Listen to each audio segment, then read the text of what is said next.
You can listen to The Professional Left wherever you get your podcasts, on Netroots Radio, or at our website, proleftpod.com, where you can also contribute to this podcast. There's a PayPal button at our website, or you can mail us a letter and or contribution at P.O. Box 9133, Springfield, Illinois, 62791. This is the podcast for May 27th, 2022. It's not safe for work. Recorded live from the Cornfield Resistance, where we're still trying to live by the motto, ad astra per aspera, to the stars through hardships. It's The Professional Left with Driftglass and Blue Gal.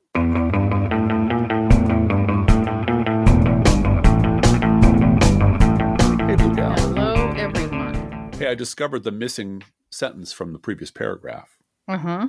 We learned once again that deplorables really do cling to their guns and twisted perversions of Christianity. Yes, they do. They really do. And I'm going to politicize the hell out of this. Just for the record, because it's a political decision that Greg Abbott made. Yes, it's so a political decision. Everybody have guns. It's a political decision to vote Republican. It's a political decision to let everybody have as many guns as they want, regardless of how crazy they are. And it's a political decision to stand by that, no matter how high the body count, and how easily much of it could be reversed. There's no fix to everything, but much of it could be mitigated. We can mitigate it. We just don't want to. And by we, I mean the Republican Party. They're just right. They've decided that schoolyards is the hill that children should die on. Because they're lining their pockets. Because that's them. That's who they are. And because a lot of them are just out of their fucking minds. But a lot of them think the liberal cabal is coming for them and they need to hunker down in their caves with 1 million guns and a year's supply of, MREs. And if the liberals won't come to them, they'll come to the liberals. And that means that we all suffer for it. We don't need to, but this is what we're left with. The death of fourth graders at this point this week was no longer shocking. No. And I think that's the thing that led so many people to jump immediately to fury. Yes. I think there are many Republican lawmakers, so-called politicians out there who are rather surprised at how fucking angry the public is about this. And the extent to which, the thing that should not have surprised me, but did somewhat, the extent to which sports coaches and sports teams have taken a side about this. Because dead fourth graders, dead 10-year-olds should be a both sides bipartisan situation. Right. And the fact that it's not, I was interested. There was one commentator, and I don't know any of these guys' names. I don't know what network they talk on, what their show is. I've just heard rants from sports commentators. And one of them, the people that follow that sort of thing will know who I'm talking about, kept saying, I vote both sides of the aisle. I'm straight down the middle. I vote for Republicans and Democrats, but this is a Republican problem. And then he went off on, the NRA and having an NRA convention in Texas this week. You mean Steve Kerr? No, Steve Kerr is the coach of the Los Angeles team, I believe, basketball team. I learned this morning basketball playoffs. This is how little I know about any of this. The Miami Heat last night had, at the beginning of their, I guess it's game 5 of the playoffs, a moment of silence for the victims of the Uvalde shooting, and then said, here is the phone number of the switchboard of the U.S. Senate. You should be calling your senators. Please call your senators and ask for common sense gun control. Okay. And make your voice heard by voting in November. That's all we got left. Boy, did Marco Rubio have something to say about that. That was very upsetting to him. Sure it was. Well, and just in that same vein, on a much smaller scale, our friend Athena posted the publicly known name and contact information for the catering service and the convention center that are hosting the NRA convention in Texas. And said, call them up and have them break the contract. Be polite. Don't scream at them, but say, you are catering to murderers. That's blood money. You're taking blood money. Do you want Mm-hmm. that on your conscience? Because we will remember. We will remember that it was you who set the table, literally set the table for murderers in Texas after your Texas governor allowed so many guns with so little care to flow through the state that any psycho can get a hold of them and murder children. That's your legacy. Are you sure you want to host that convention? Are you absolutely sure? Because I know for one thing, there are no guns going to be allowed at that convention. That's right. Because freedom. Well, and I'm concerned that if the convention center cancels on them, that's doing them a big favor. They should have to cancel the convention themselves out of shame, and they won't. They don't have that part of their. They don't have that part. They don't have shame. Exactly. I am. Last night, late at night, I tweeted a thing, and I think probably now is the appropriate time to add it to our conversation, which is to misquote a famous Sherlock Holmes saying, once you've eliminated every civilized option for getting Republicans to stop acting like monsters, to stop being monsters, that includes being civil, shaming them, compromising with them, begging to find a middle ground, exposing hypocrisy, catching them lying 1,000 times. Once you've eliminated all of those alternatives, the only alternative left, no matter how ruthless, is the only way forward. Republicans have left us no alternative but to say, your party has to be destroyed.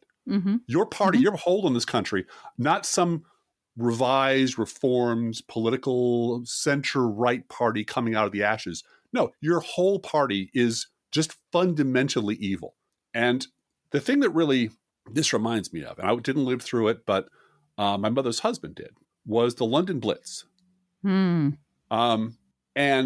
it became the background of daily life in England from about 1940 till mid or late 1941. And death as well. And constant death.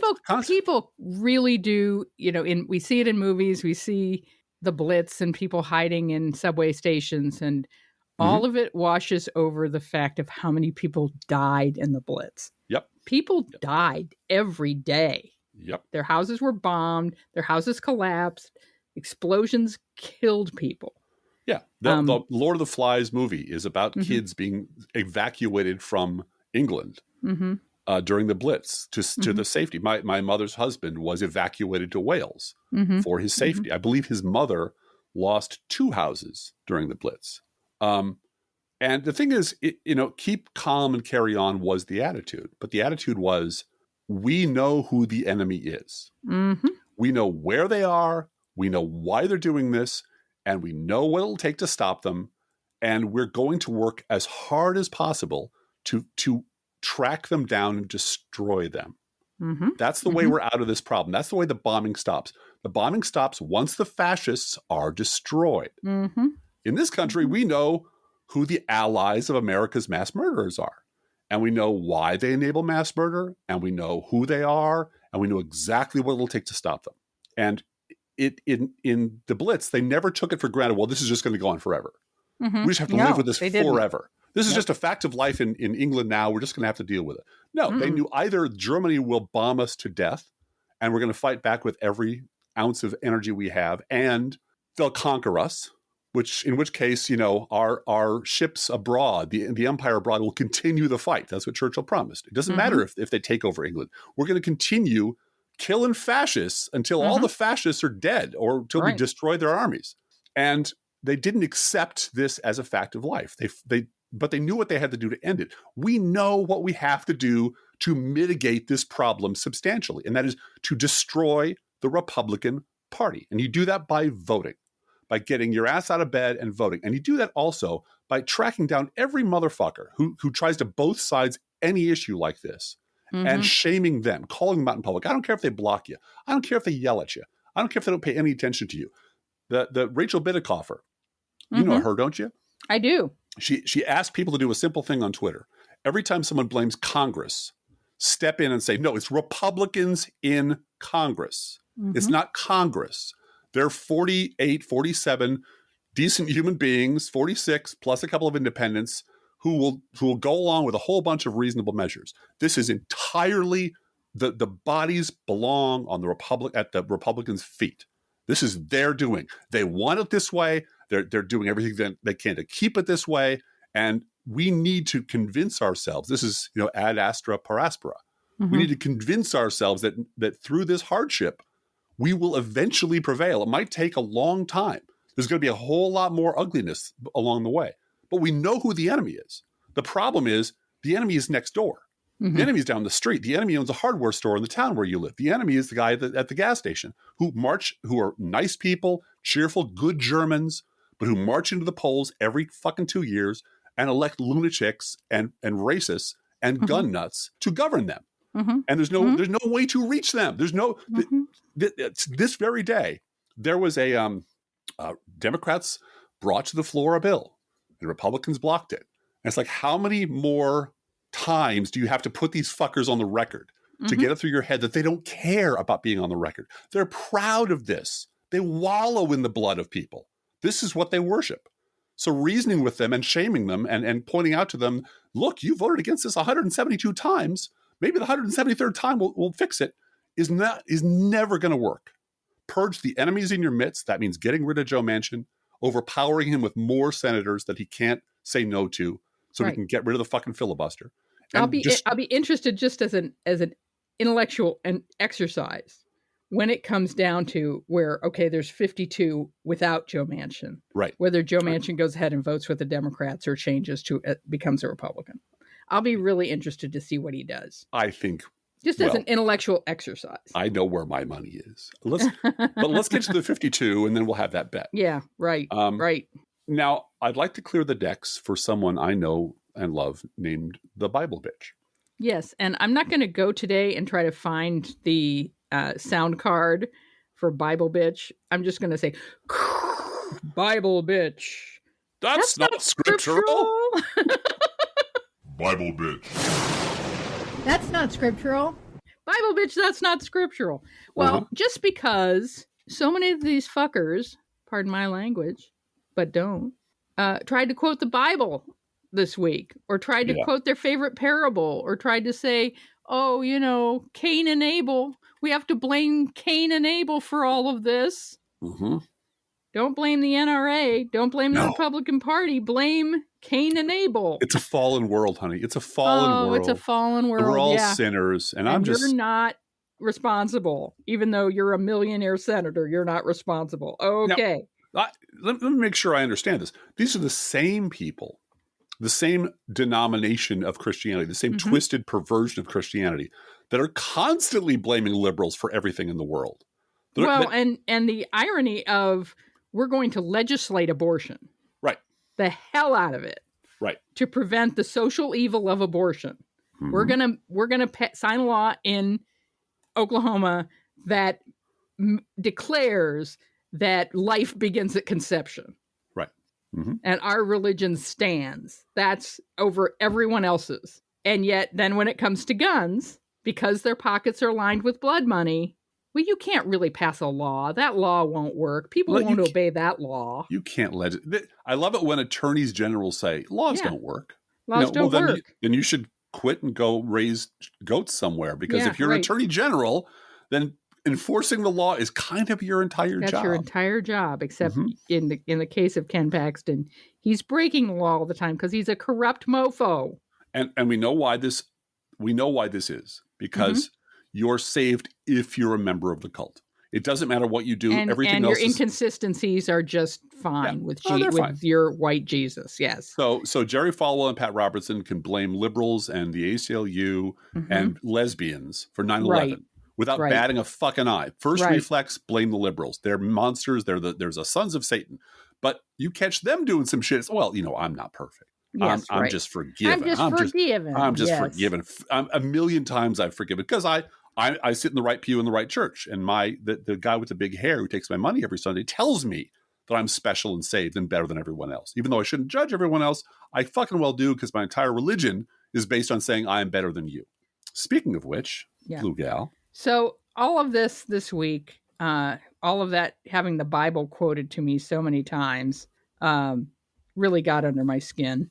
And then the big story, if there hadn't been this horrible shooting this week, the big story in my mind is this Baptist church sex scandal. Yes. where Wow. you might remember Pastor Ronnie Floyd of the Southern Baptist Convention. He prayed with Trump in the Oval Office. It turns out the same Ronnie Floyd, same guy, was in charge of leading the cover-up of an independent investigation into hundreds of cases of sexual abuse by pastors in the Southern Baptist Convention. Going back decades. Decades. Mm-hmm. Everybody And knew it. Everybody knew it. Yep. Mm-hmm. Yep. And that leads me to a born again pastor who I don't know whether he's a Baptist or not. He's in an Indiana New Life Christian church, so I assume that's not Baptist. But Pastor John Lowe II went before his congregation saying he was resigning from the ministry. He's 65, so great timing there. Sure. I have committed a grave sin. I committed adultery 20 years ago. I'm asking for your forgiveness. I'm asking for forgiveness and my pension. And my Social Security. Yes, exactly. I'd like my ample church pension and your forgiveness. Please forgive me. Yes. Right. And initially, the congregation gave him a standing ovation for confessing, called for privacy and healing. He said he was stepping down from the ministry. He set the microphone down. I'm reading from NPR. And then a woman and her husband approached the stage and picked the mic back up. Ruh-roh. The woman told her own story of a teenager whom this pastor repeatedly sexually victimized and of a sexual relationship that extended into her 20s. Uh-huh.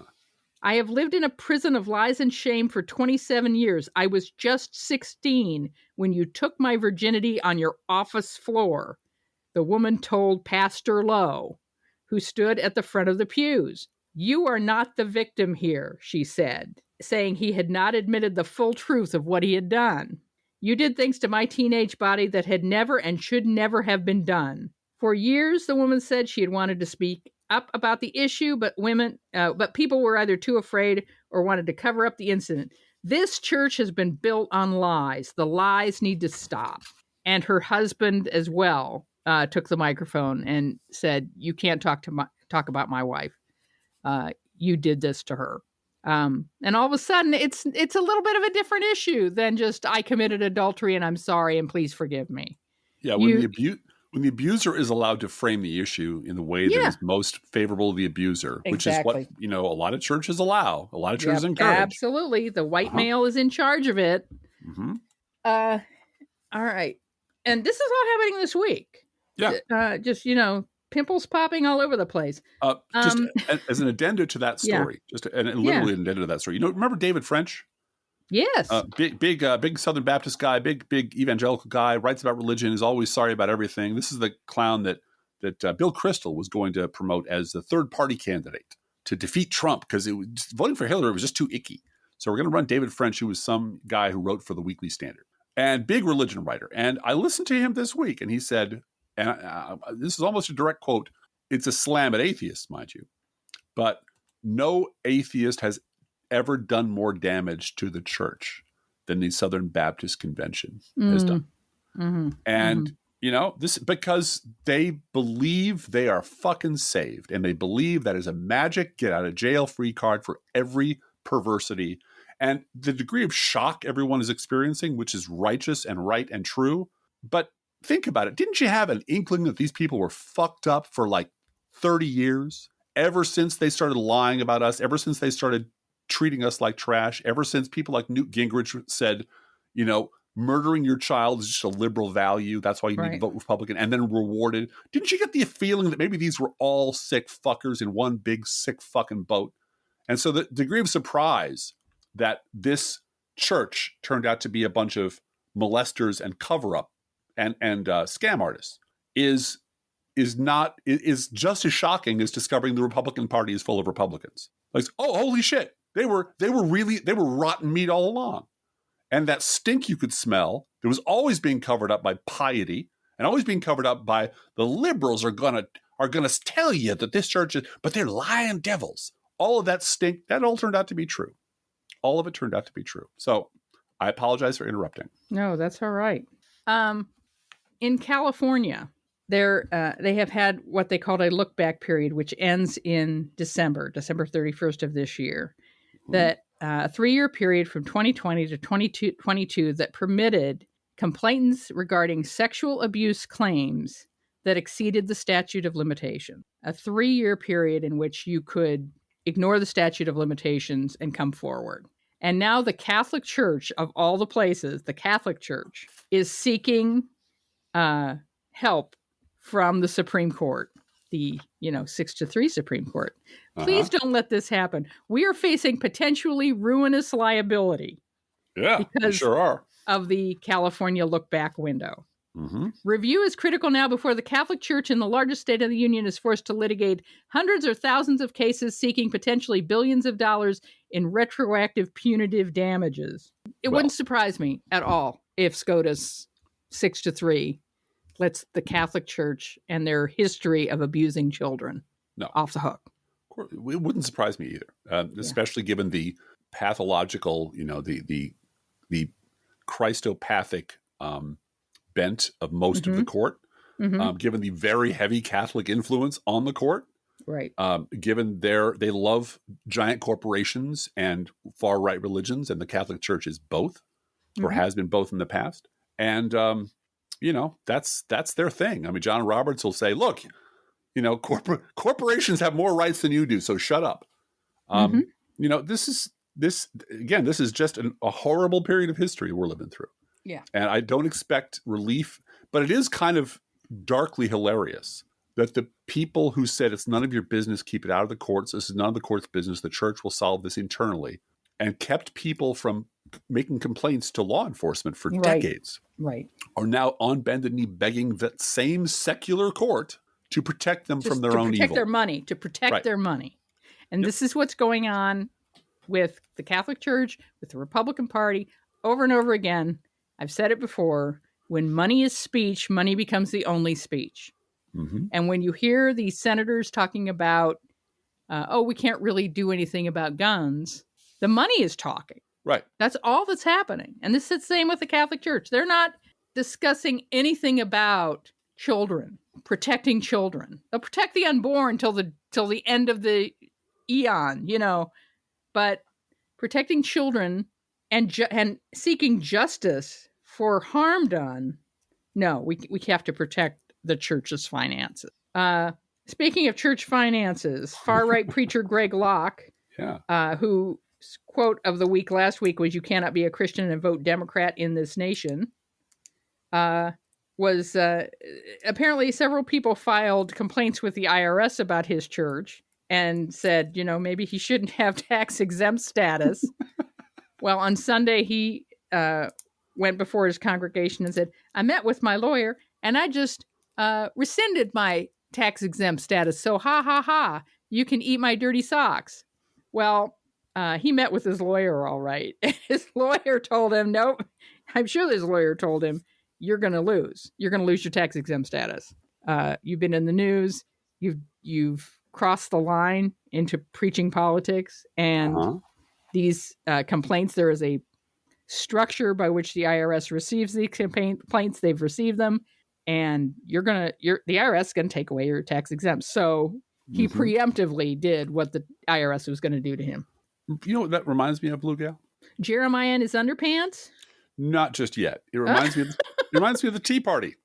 Yes, doesn't it? Suddenly there are just like flowers after a desert flowers after a storm. There's suddenly hundreds of nonprofits popping up all over the place with titles like "Fuck you, can't have my money." "Fuck you, no taxes for me. I don't believe in taxes at all. The government is the devil and I won't give them a dime." And the IRS are suddenly flooded with all these requests for tax-exempt status, non-political tax-exempt status for all these organizations that are clearly political. Clearly they rose up in response to the Kenyan usurper becoming president. And those organizations were sent, some of them were sent like a one-page letter saying, you're going to have to clarify exactly why the purpose of your organization. Yeah. Right. And that became like crucifying Jesus 1,000 It did. times. The blonde lady went and cried in front of Paul Ryan. Paul Ryan, you're my guy.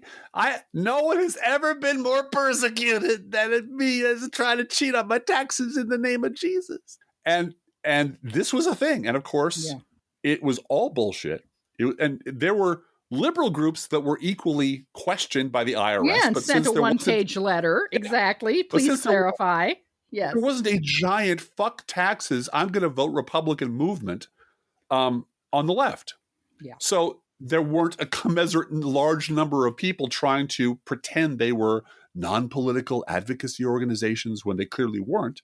And of course, this extremely reasonable request by a vastly underfunded and overworked IRS that was suddenly flooded with these requests was treated like the roundup, like fugitive slaves being tracked down, in the North by Simon Legree.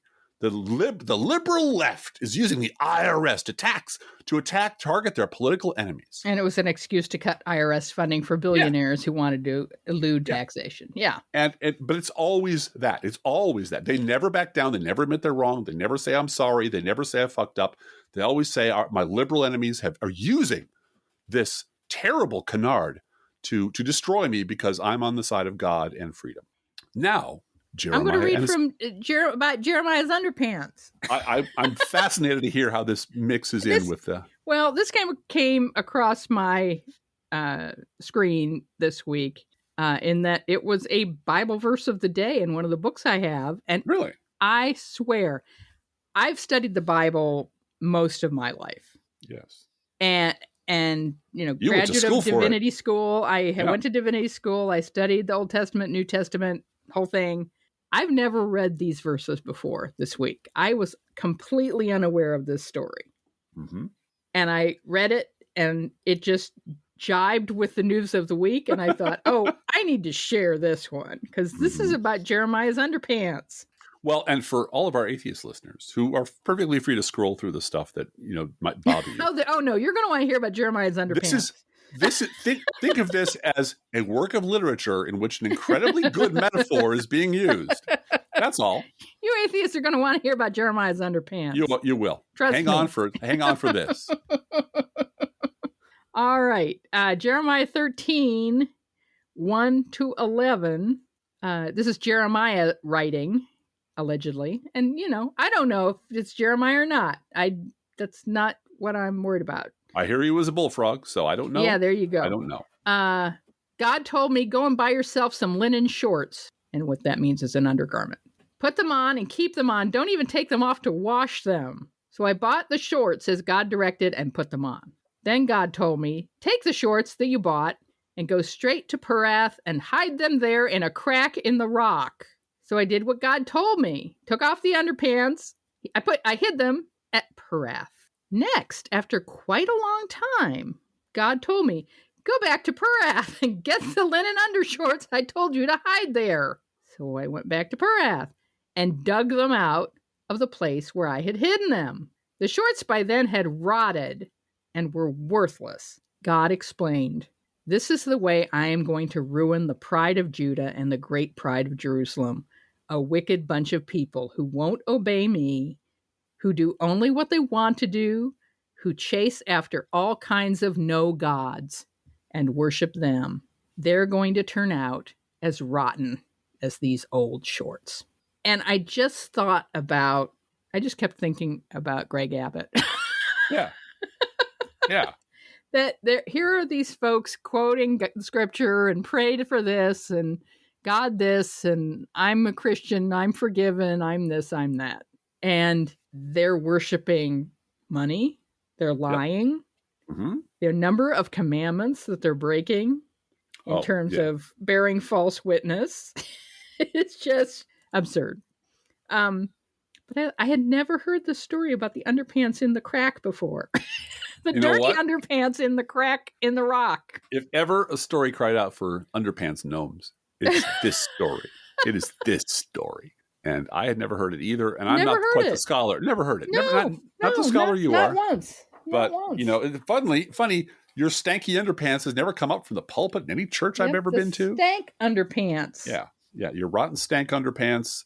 All right. This is a metaphor for the falling away from God and rotting away. Yes. It's a metaphor for what hypocrisy and lying does to your soul. Yeah. Yeah. Does to your spirit, does to your, if you will, humanity. Mm-hmm. It turns you into a hollow, rotting monster. And that is what we are seeing on the right, shambling through the halls of Congress, running churches, stealing money, lying to people, and voting for all of it, voting with their eyes open. Yeah. Rotting, shambling moral monsters who are eating themselves up from the inside. Speaking of that, let's talk about Meghan McCain.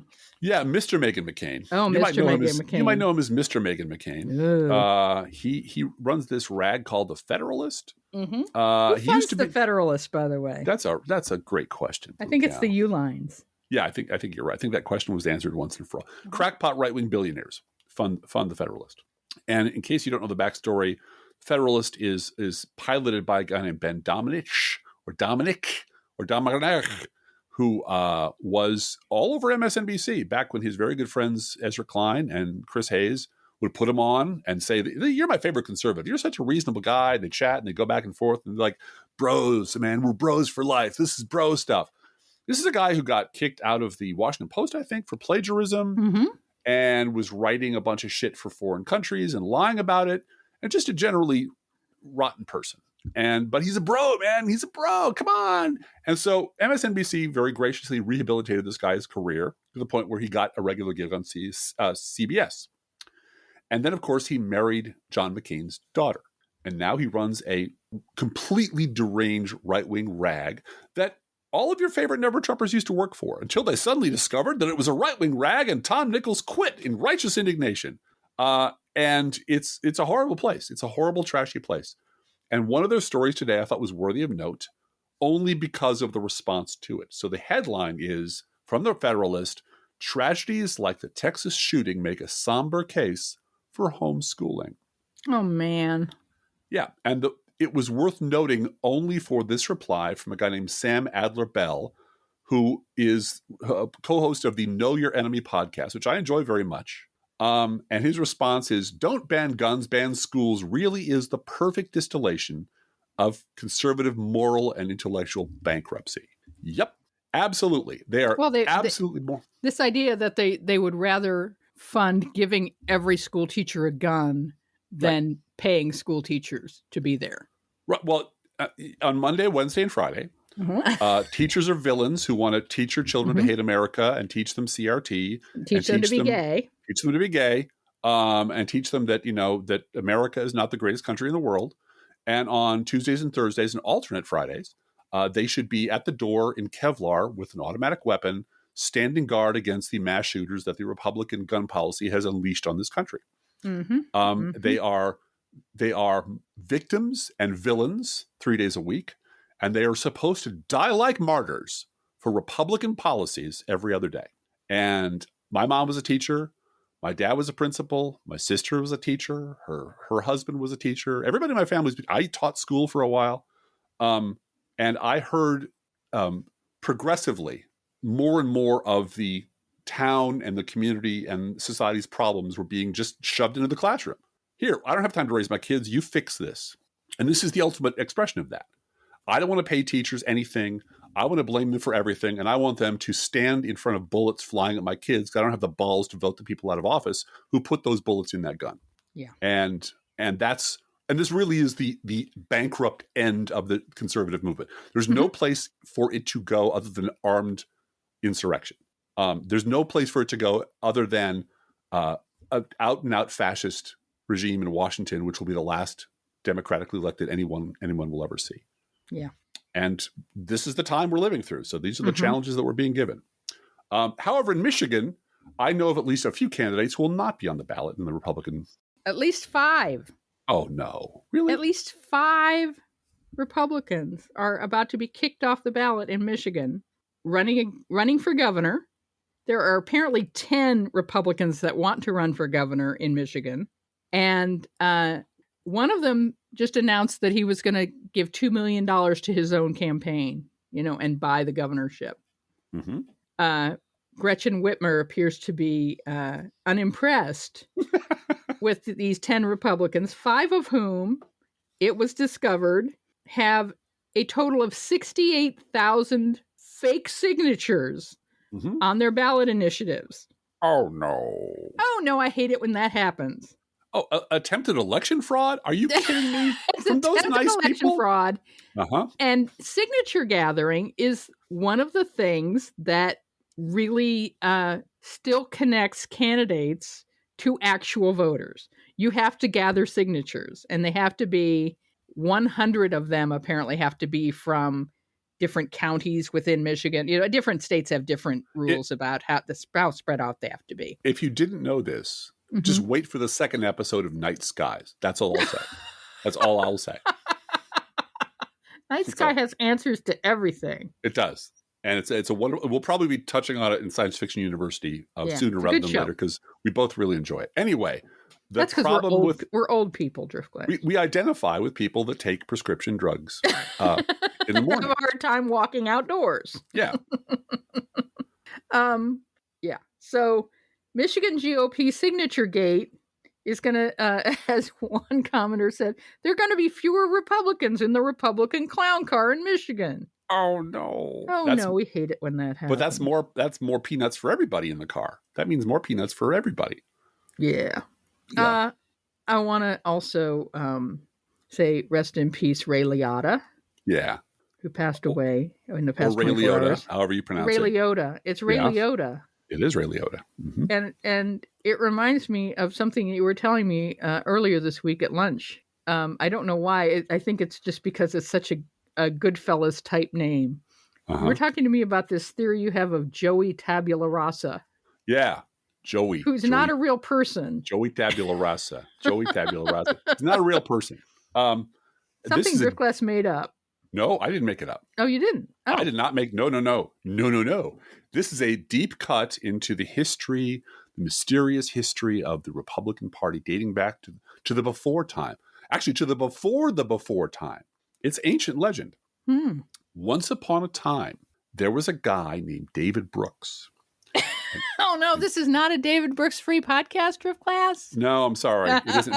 But the subject is not actually David Brooks at the end of the story. So that's why I'm telling it in this sort of reverse order, non-linear, the producers of A Better Call Saul, call me. I know how to do non-linear storytelling. I can't guarantee it's compelling or anything, but I do know how to tell a story. So once upon a time, way back in the mists of time, there was a magazine called The Weekly Standard. It was run by a guy named Bill Crystal that was funded into existence by a guy named Rupert Murdoch. The managing editor of this publication was a guy named David Brooks. He was the managing editor. They got him from the Wall Street Journal, and he moved over there to manage the publication. And he wrote a fairly infamous story among the four of us who remember this shit about a guy named Joey Tabula Rasa. Literally couldn't think of a better name than that. It's like Basil Exposition. It was hilariously stupid, but he didn't intend it to be stupid. David Brooks's understanding of America consists of him and his fellow beltway assholes, right-wing assholes, jerking each other off on the Acela Corridor train going from New York to Washington and back again. That's all David Brooks knows about America. He doesn't know shit all about real Americans doing anything anywhere. But they have a lot of belief in what people should think, what blue-collar people should think. So David Brooks invented a character named Joey Tabula Rasa, into whose mouth he shoved all of his stupid opinions. What Joey did for a living, he was a college student, his political opinions were independent and unformed, he wasn't sure what he believed, but he knew that the people marching against the war were stupid and wrong and liberal and lived in their own little bubble and didn't really matter and didn't really seem to be attached to America. Whereas the people who were in favor of the war were patriotic and the government was great at doing shit, really efficient and really responsive to American needs. And by God, he wanted to be on that team.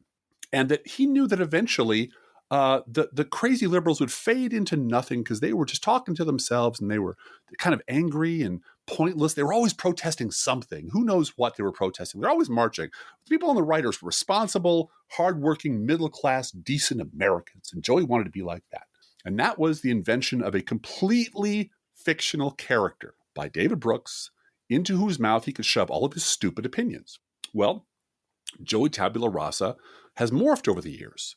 He became what you call a Tea Partier later. Joey Tabula Rasa 2.0 didn't want to take responsibility for supporting Bush, didn't want to take responsibility for all the shit he had talked during the Bush years, didn't want to take responsibility for backing the Iraq War. So suddenly, this kind of straw man has a funny hat and a Gadsden flag. And he never supported Bush. What are you, crazy? You crazy, stupid liberals? I never supported Bush. That's a bunch of crazy talk. Now this straw man, who I'm calling Joey, still believes everything Republicans believe. Still believes in cutting taxes, still believes this, still believes all the bullshit about guns, still thinks Barack Obama was born in Kenya, but he's not a Republican. Does that mean he might be responsible for all the shit he talked back when Bush was president? Can't have that. So Joey Tabula Rasa becomes the teabagger, and he becomes a useful lie that we tell people about what normal Americans are really like. And there were people out there like you and me and a few other liberals writing column after column going, there is no Tea Party. It's a fake scam. It's a scam. These are just Republicans. They're just lying. And nobody would listen until one day, ironically, Joe Scarborough, or Joey Scarborough, if you will, and David Brooks, the David Brooks who's now over at the New York Times, both wrote within like a month of each other, yeah, these guys are just Republicans. Yeah, we've known it all along. They're just Republicans. These are Joe Scarborough saying, these are just my constituents. I looked at the TV. Oh, God, these are the people that voted for me in 94. These are Newt Gingrich's people. Like, oh, shit, you mean the liberals were right again? So now we have a problem. What do we do with Joey? Well, Joey is now useful in the Trump era because Joey can now be put in an Ohio diner and with a fork in his hand and have lots of rustic opinions about normal Americans and what normal Americans think about the coloreds. Oh, I didn't mean to say coloreds. I meant to say people who aren't part of our neighborhood. And the New York Times and the Washington Post can go flooding into these diners and stick a microphone in Joey's mouth and say, Joey, tell me all about why you voted for Trump. Well, I didn't like the tweeting, but you know what? This country's got to change. You know what this country needs? It needs disruption. And I just voted to disrupt the system because, both parties are terrible, but Democrats are worse. And that was the straw man for the Trump era. Now we come to the modern era. Same basic straw man. And now he's being reinvented by another guy named Joe Walsh. Joe Walsh has reinvented Joey Tabula Rasa as Joe the electrician. And Joe, literally,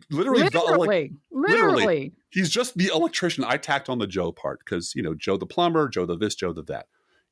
Blow me Joe is more like it. But Joe the electrician is a personal friend of Joe Walsh. And Joe Walsh will tell you, if you listen to his podcasts, off the top of almost everyone that he listens to, he's in communication with literally thousands of Trump voters every day. Now, I don't know how that's physically possible. I'm in communication with a lot of them in Springfield. I listen to them on the radio, but I don't claim to know thousands of them, but I do know what they think and I do know what they feel. And Joe's here to tell you that the extremes on the left and the extremes on the right, they're the problem. And that Joe the electrician will tell you to your face. He told me verbatim. He said, you know what, Joe? I know that Trump was a con man. And I know that Republicans are assholes. But Democrats are pussies. And I'll vote for the strong man every time. And then Joe goes on to say, there are millions of people out there just like this. Just like Joey Tabula Rasa was 30 years ago. Millions of people. You can never find them. You can never interview them. They're truly not, they're not in the extremes. They're not MAGA. And they're not extreme left. They're in the center, in that lovely center place. But they're leaning right because Democrats are pussies. And you know why? Now here's some salient facts. Joe works 12 hours a day. Every day, apparently. Joe is working 12 hours a day. Joe does not watch the news, according to Mr. Walsh. Joe does not watch CNN, according to Mr. Walsh. Joe does not watch MSNBC, according to Mr. Walsh. Joe does admit to watching Fox, but only sometimes. So he's not really one of those bad people. He just doesn't pay any fucking attention to anything. And when he's not busy not paying attention to the news, he is off at work, so he can't do everything at once. Hardworking, normal Americans. Joe wants to emphasize over and over again, this is a normal American. This is a normal person for whom Joe Walsh swears that he speaks. Millions of them. Well, here's the thing. What Joe the electrician is mad at is that Jennifer Granholm, in an interview, laughed and said, this is just an example, laughed and said, well, if you didn't have, if you had an electric car, the gas crisis wouldn't hurt you. Wouldn't bother you because Joe is spending a fifth of his salary on gas prices. And this is how Democrats are. They just laugh at him and tell him his concerns are bullshit because they're all a bunch of fucking elitists who live on the coast. And Jennifer Granholm said this horrible thing, just as an example. And I, as your humble podcaster and blogger, went back and checked what Jennifer Granholm actually said. Jennifer Granholm had a long interview on CNBC in which she said, we are drilling lots. We are doing everything possible to raise production of gas. We are doing as much as possible to liquefy natural gas, and we're doing electric cars because that's the future. We need to get off of fossil fuels eventually. By the way, there's 90% of the land, of leased land, are not being used by the gas companies, by the oil companies. They could do more. They just won't. The Keystone Pipeline is a fairy tale. It'll be 15 years till the first drop came down, so that's not going to help us. So she gave a really extensive answer to what Joe Walsh was lying about her saying, because he said all she said was, I was saying through the voice of Joe the electrician, this thing where she just laughed and said, well, buy an electric car, this won't be a problem. Well, that isn't at all what she said. So where did Joe the electrician get the idea? Because let me back up. Joe the electrician, I will guarantee you, if he really is working 12 hours a day and doesn't pay attention to news and doesn't watch television and doesn't see these things, doesn't have this first fucking clue who Jennifer Granholm is, or what she does, or what her policies are. And you doesn't know 3 blonde pictures. He couldn't pick out which one she was. No, and he couldn't, and he doesn't know what her policies are. Nope.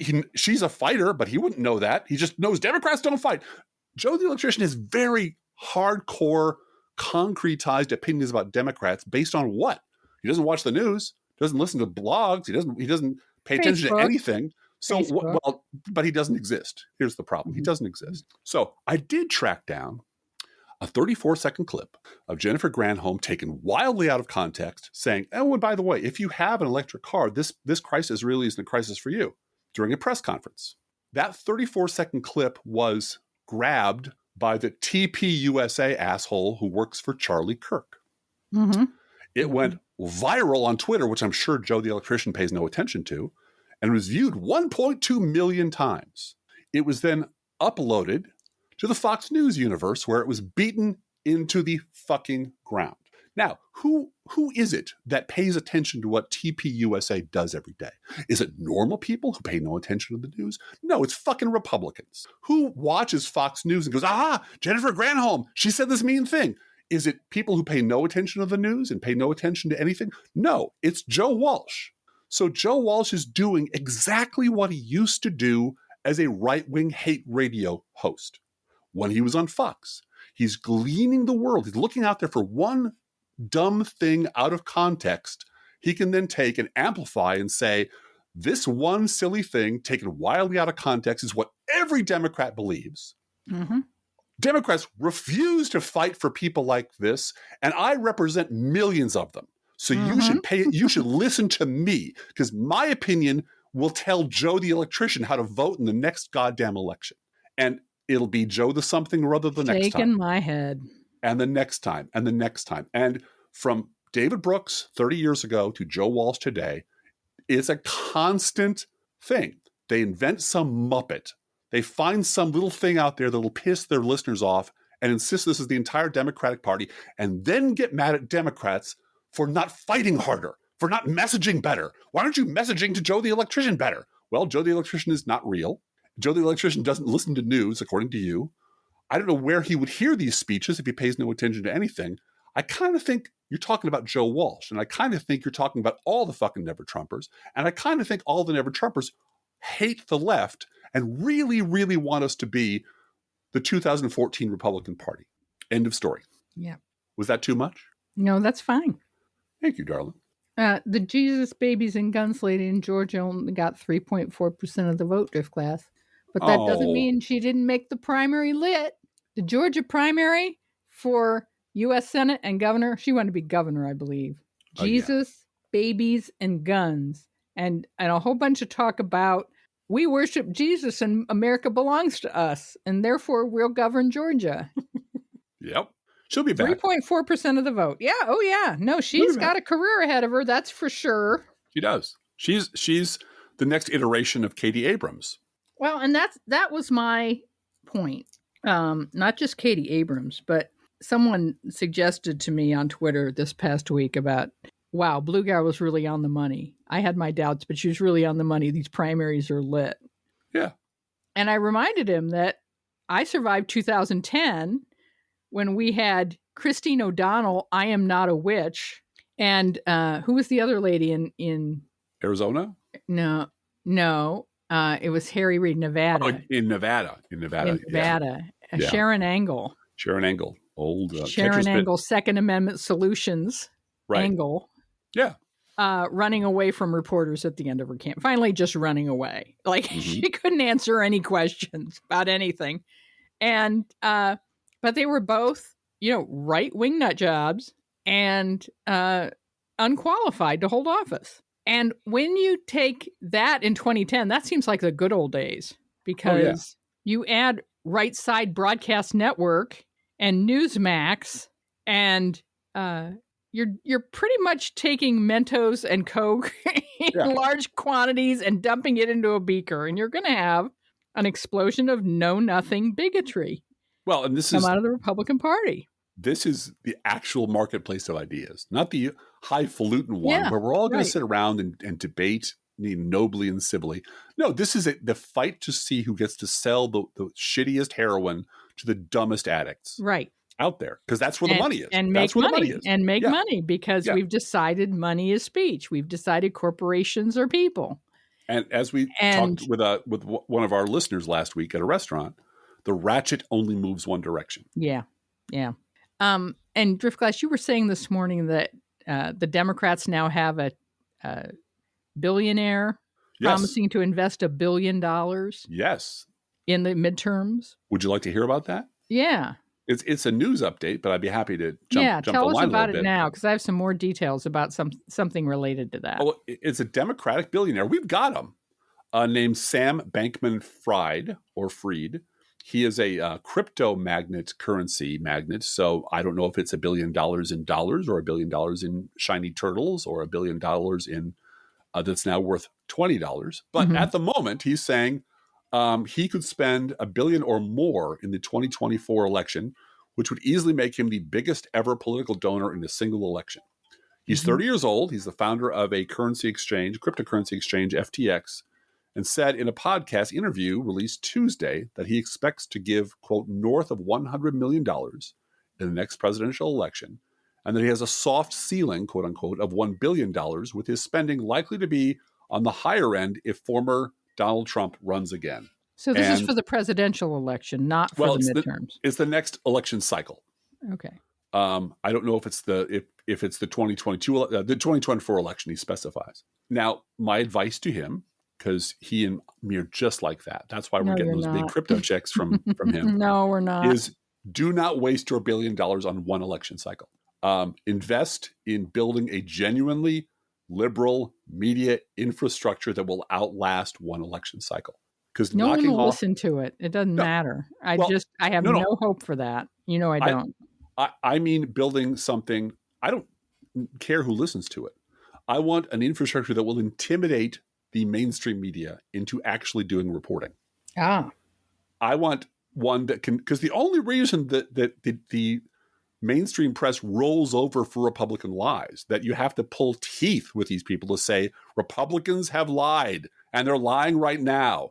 The reason that both siderism survives is that one side has a big old fucking club called Fox News, and they're armed. I can't underestimate how terrifying it is that one of the political parties is armed to the teeth and calls the mainstream press the enemy of the people. The president of the United States, the former guy, called the press over and over again, kept them in a cage at his rallies and pointed them to, they're the enemy of American people. That going back 30 years, going back to Spiro Agnew, has had an effect on what stories get covered and how they get covered. Absolutely. The New York Times op-ed page are just absolute cowards. Yeah. And they won't report on the single most important story of our lifetimes. And I don't think any liberal media infrastructure would get the kind of readers or listeners that Fox would, although an infrastructure would mean lots of different outlets. It would mean local radio would have 2 or 3 liberals in cities the size of Springfield on the air.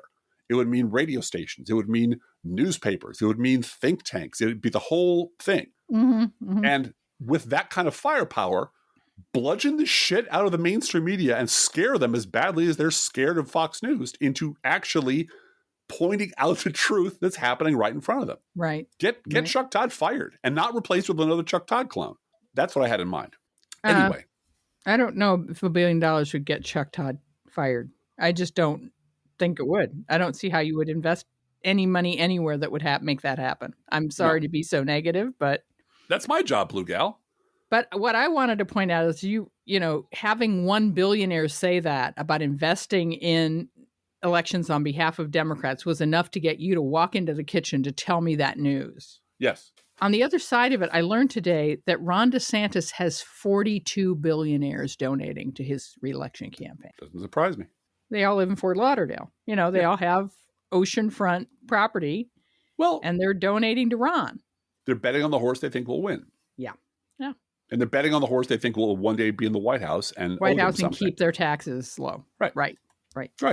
On the other hand, we would like to take a moment, speaking of media, to applaud CNN fact checker Daniel Dale and his co-writer for this headline. Fact check. Herschel Walker falsely claims he never falsely claimed he graduated from University of Georgia. He's lying about lying. Bravo. And he had a bad week this week in spite of winning the Republican primary.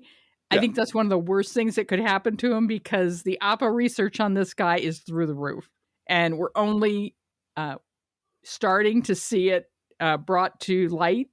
But I don't think it really matters how much APA research the Democratic Party has on Herschel Walker. Every time he opens his mouth, he literally makes no sense. That's the problem. They have found a guy who they hoped they could train to say like 9 buzzwords and shut up.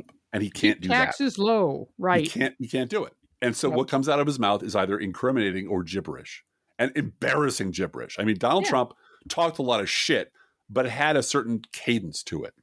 The stuff that comes out of Herschel Walker's mouth is just nonsense. Yeah. And it looks like he's shitting himself every time he says it because he doesn't know what the fuck he's talking about. He's got that panicked look on his face like, I know I was supposed to remember the 3 branches of government, but let me talk about what I had for breakfast this morning. And then he said that Donald Trump never told him that the 2020 election was stolen. Right. Never told me that. He never told me that. I spent $30,000 having one party at Mar-a-Lago, and he didn't tell me that. Yeah. Yep. Again, maybe he is Joe the electrician.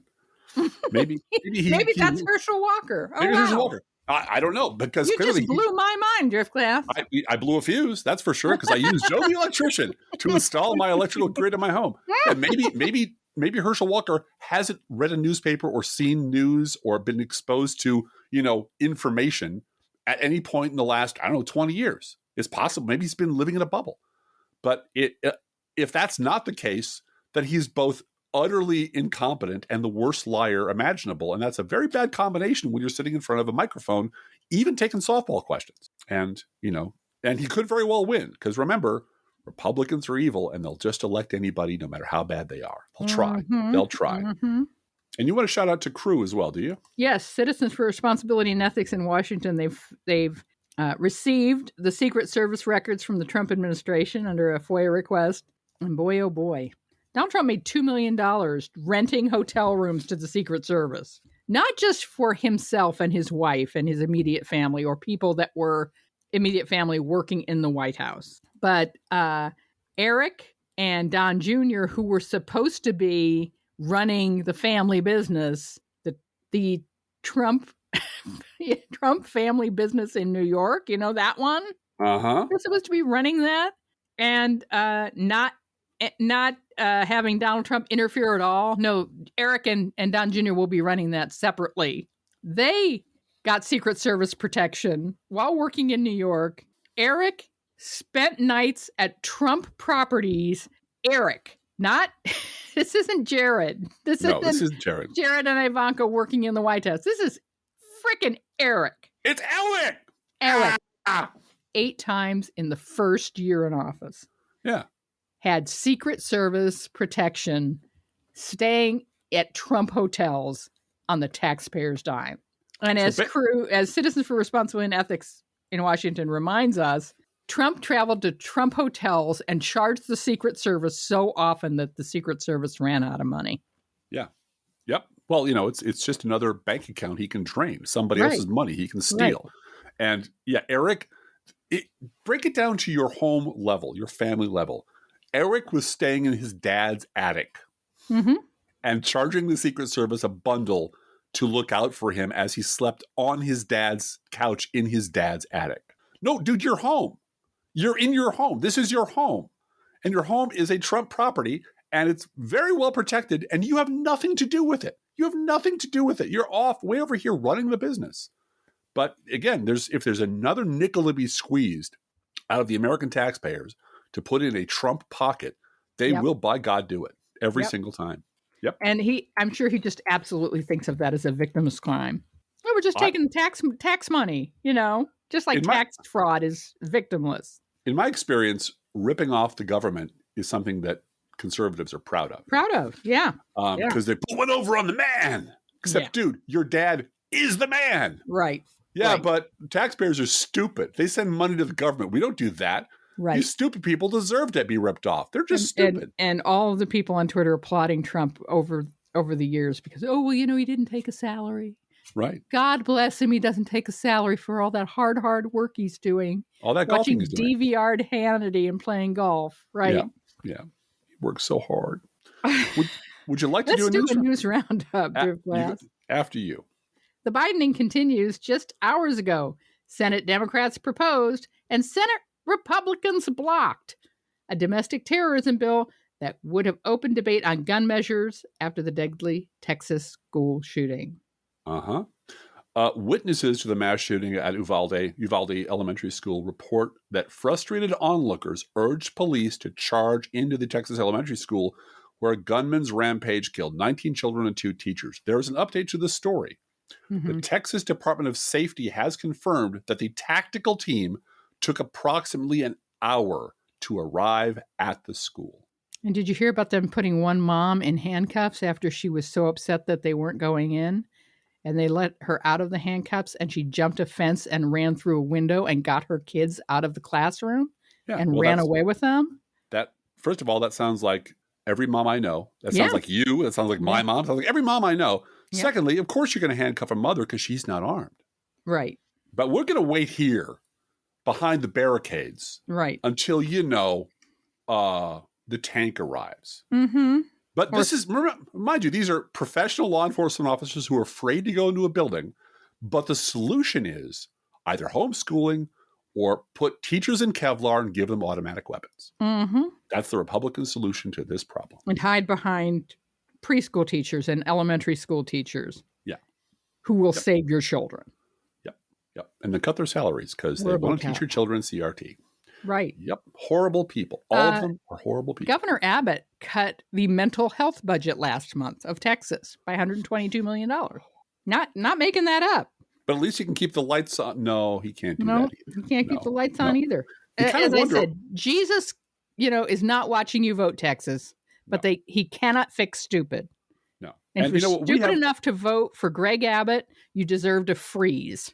And we have beloved people living in Texas. We do. Our angel, Tammy, lives in Texas. We do not hate the good people of Texas. No. We hate the garbage people of Texas who keep doing this and who can't fucking get it through their head that this is a terrible thing and it's only going to get worse. Trump said to have reacted approvingly to January 6th chants about hanging Mike Pence. The House committee investigating the Capitol assault has heard accounts of the former president's remarks as he watched the riot unfold on television. Oh, maybe they should hang Mike Pence.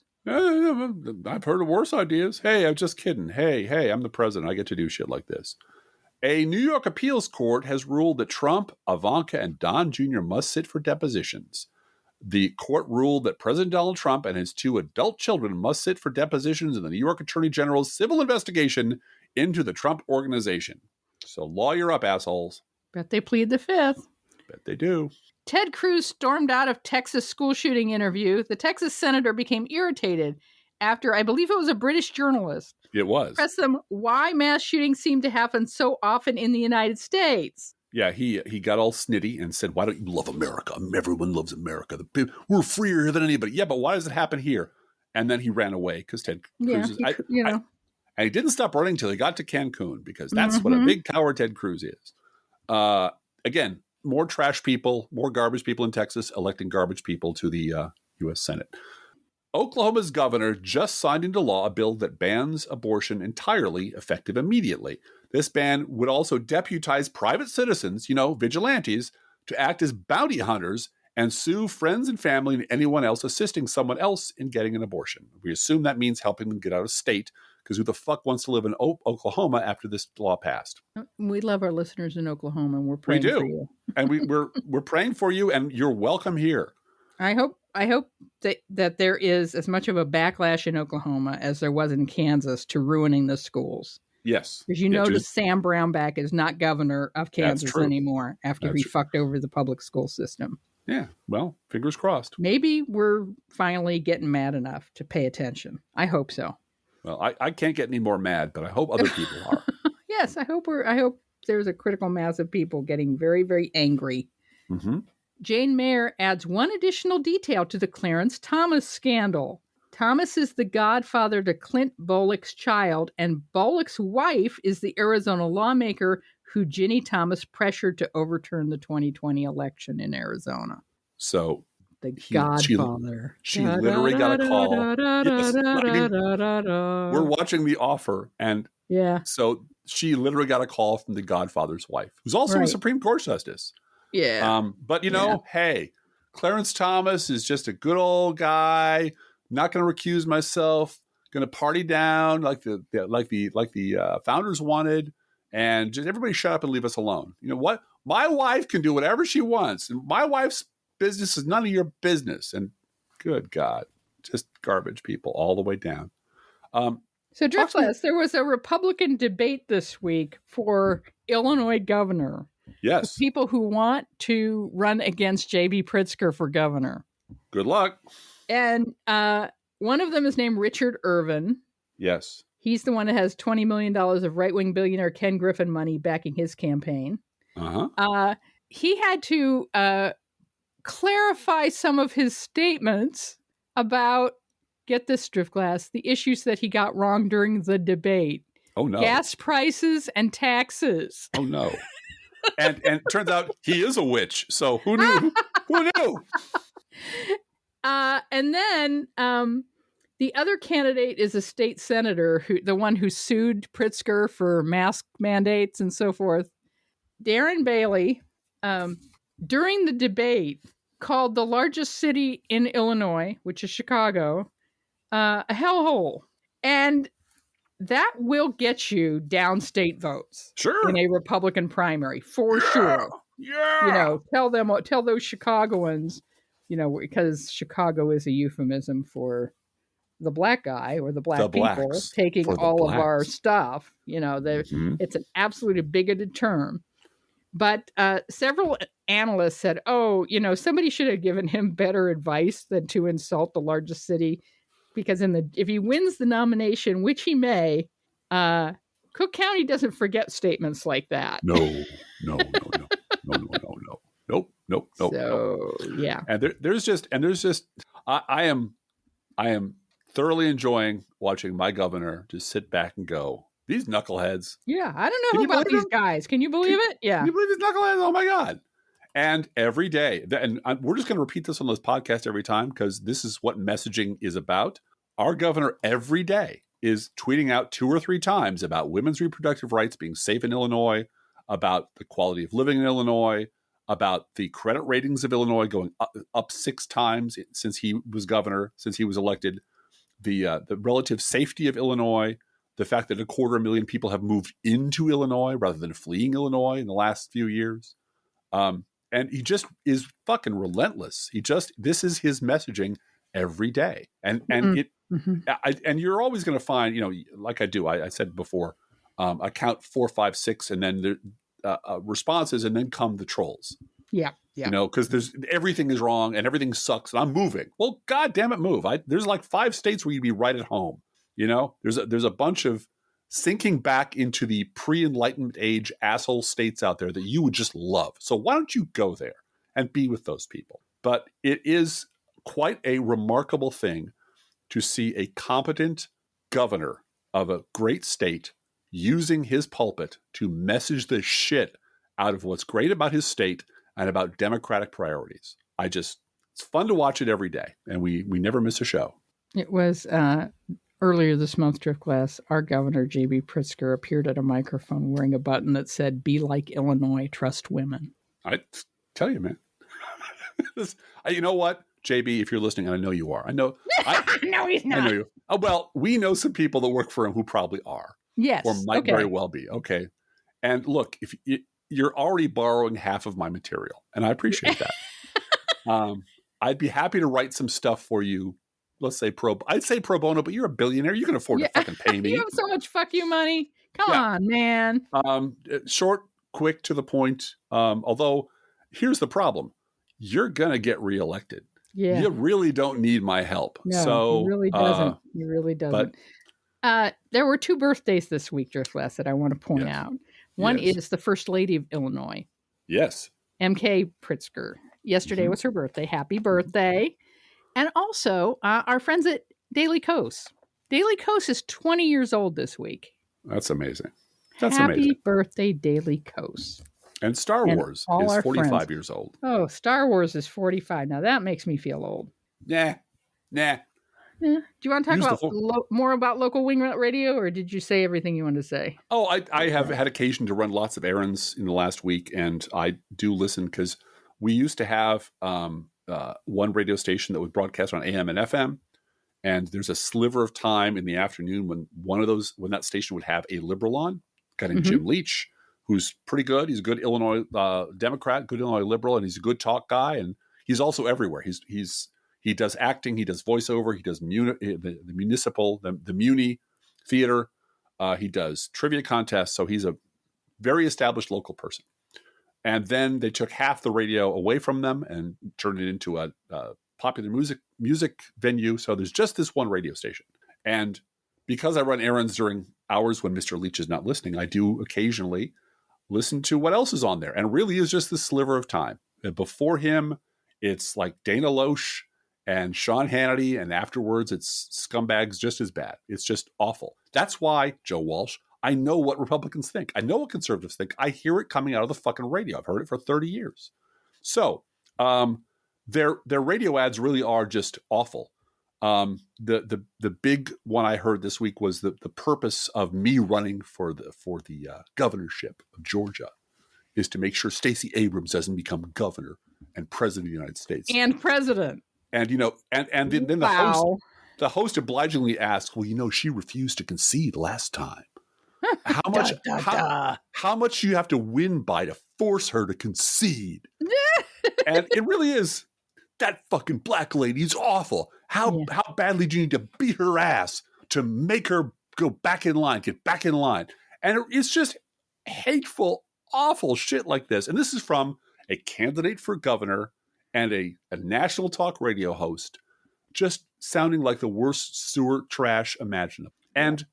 But you listen at any point during the day to any one of these people's ads, and it's always the same. It's Joe Biden is mentally ill and a coward and incompetent and in cahoots with the crazy left, and the election was stolen. Some of them don't say the election was stolen. Some of them just say, I'm deeply committed to election integrity, unlike the liberals. But, they're all bad. They're all awful. And the subject of my podcast next week will be that very subject, which is, if you do the math, figure out what percentage of the Democratic Party in the House the squad makes up. Mm-hmm. Then do the math and figure out what percentage of the Republican Party in the House make up the people who voted for impeachment. And then ask yourself, why is it that the squad is the Democratic Party? Yeah. According to all of our fucking allies, they just run the shop. They are 2.7% of the Democrats in the House. But they're 100% of the Congress people that these guys masturbate to, Driftglass. Absolutely. And all I ever hear about from our allies is what the squad is up to this week. Yeah. Meanwhile, it gives them a chubby. That's why. Yeah. 8 out of 10 of these people who are on the pro-impeachment vote are quitting or up against a primary challenge or have been redistricted or whatever. Right. And none of our allies say, well, this 4% of the Republican Party represents the entire party. Yeah. Yeah. No one says Adam Kinzinger represents the entire Republican Party. Right. They say the problem with the Republican Party is that Adam Kinzinger doesn't represent it. Right. And so you can see where the both siderism is coming from. But I'll have more statistics and math problems next week. Drift Class, would you like to make a comment about Beto standing up to the ridiculous press conference? Well, I was delighted. I was thrilled. And I listened to, you're going to hate me for saying this, but I'll say it anyway. I listened to Charlie Sykes lie about it. Mm-hmm. Yeah, I did too. I was in the kitchen at the time you were cutting carrots. I heard him say this week, because he's both siding the issue. Yeah. Your favorite, Never Trump, the big podcast, big network, big media company over at the Bulwark. They have 19 podcasts and 40 people on staff, and they have a bunch of newsletters. And the host was saying, on the right, you have Greg Abbott. And on the left, you have Beto O'Rourke saying, God damn it, we're going to take your guns. Because that's the crazy left position. Except Beto O'Rourke never said, I'm going to take away your guns. Sykes repeated this like 2 or 3 times. AK-47s. He said he was really clearly, God damn, I'm going to take away your AK-47. AR-15s and AK-47s. And Charlie Sykes knows that. So Charlie Sykes is lying about what Beto O'Rourke actually said. Yeah. And then he turns around. And then I looked up, well, maybe he's not mistaken. Maybe taking away, banning these 2 weapons is a terribly unpopular issue, and only liberals believe in it. Oh, no, wait a minute. It enjoys what you call broad bipartisan popularity. Support, which is weird because Charlie is shedding all these tears for the good old days when we could find a way to compromise. Well, you know what? All of Beto's ideas are compromises. They are. But that does not. At least 60% of the American people, and many times 70 or 90%, support some of these measures. Absolutely. Yes. And they're Republicans without guns, Republicans with guns, a lot of Democrats, et cetera. But I love the tweets from people saying I'm an Eastern Kentucky resident who owns guns, and I want people to have lock boxes for their guns. I think that should be required. Well, that's a logical thing to protect them from kids. Of course, we talk about gun deaths being the number one cause of death. A great many of those are accidental. Yes, they are. Because the guns aren't locked up. Because they're not, gun safety, which is something the NRA in the Jurassic period used to be all about: responsible gun ownership and safety, and so on and so forth. Right. But the fact that Beto O'Rourke's actual proposals are very mainstream and centrist and agreed upon by the majority of Americans does not support Charlie Sykes' bullshit notion that the extremes on the left and the extremes on the right are the problem. And he, like Joe Walsh, represent millions of people in the middle who just want a sensible, centrist compromise solution to these terrible, vexing problems caused by the extremes by both sides. And these people only learned that Trump taught them one thing, which is that nothing can destroy the both sides do it lie. Right. And it will always be a safe place to hide out and rob people of their money by telling them lies they want to hear, just like David Brooks was doing 30 fucking years ago. And I want to do a shout out to those people attending Phoebe Bridgers concerts this week. I believe it was in Tampa, and there was another one in Texas. The Tampa one, the entire audience at her request shouted out, "Fuck you, DeSantis." And in the Texas concert, shouted out, "Fuck you, Abbott." So it's good to see young people. I hope they are all registered to vote. Yes. I hope she's encouraging that as well, because that will make a difference. I have a question. Which of our esteemed Beltway columnists was the first to decry the lack of civility at rock and roll concerts? Civility at rock concerts. Yeah, that's a good idea. Remember back in the good old days when it was just Black Sabbath and REO Speedwagon, everybody was so well behaved. Yeah, good old days. Those were good times. And youngest child is graduating from high school a week from Saturday. Yes, she is. I'm a little broken up about it. It's just kind of hard to let go of all my little kids going off to college. All of them are going to be in school, post-secondary education. Yes. And she wants me to listen to the new Harry Styles album, which I listened to the first 2 songs for her, and they're not bad. That I will say, they're not bad. I almost got through this whole podcast about swearing, Blue Gal, and now I'm going to swear. Goddamn Harry Styles. I don't want my daughters listening to that stuff. I'm putting my giant foot down. As long as you live under my... Oh, you're leaving? Oh, well, shit. Okay. As long as you're living under my roof, I'm off to the dorm. Yep. Yep. Each week we post to our Facebook page and website an Internet Kitty sent in by you, the listeners. This week's Internet Kitty is another merino sheep from Dog-Faced Herman because I love sheep and I'm going to have this as the Internet Pet of the Week. Winnie, a.k.a. Marshmallow, she's expecting a baby. Yes, at least one. At least one, and she's very big and round and lying under a tree, and she does not want to move right now, so go away. Yeah, she's going to sit here and be big and round. Mm-hmm. I asked Dog-Faced Herman because she seemed to have a tremendous fleece on her. When do they shear pregnant sheep? And they said they put it off forever because as long as they can, for two reasons. One is haircuts stress the sheep out a little bit, and they certainly don't want to stress a sheep out that's going to have a baby in July. And the second thing is, I didn't know this, but lambs like to sleep on top of their mommies and snuggle in the fleece and stay warm that way because they don't have long fleece, so they snuggle. So that is so sweet to hear about Winnie, a.k.a. Marshmallow. And of course, Winnie eats freshly poured, farm-fresh, expectant mama sheep food, our fake sponsor. Whether you serve pet store perfection or dollar store direct, your expectant mother sheep will sit under a tree, calmly explain to you that she is not getting up, and demand that the food she eats, as she is eating for at least 2, is only freshly poured. Freshly poured, freshly poured. Oh, my Lord, it's freshly poured. And you can visit Winnie. What a beauty she is. Mm-hmm. And she's going to be a good mama at our Facebook page or website. And you can send your Internet Kitty dog, sheep, snake, whatever. Send it to us at our email address, proleftpodcast@gmail.com, where you can also write to both of us. Feel free to write us. We love hearing from you.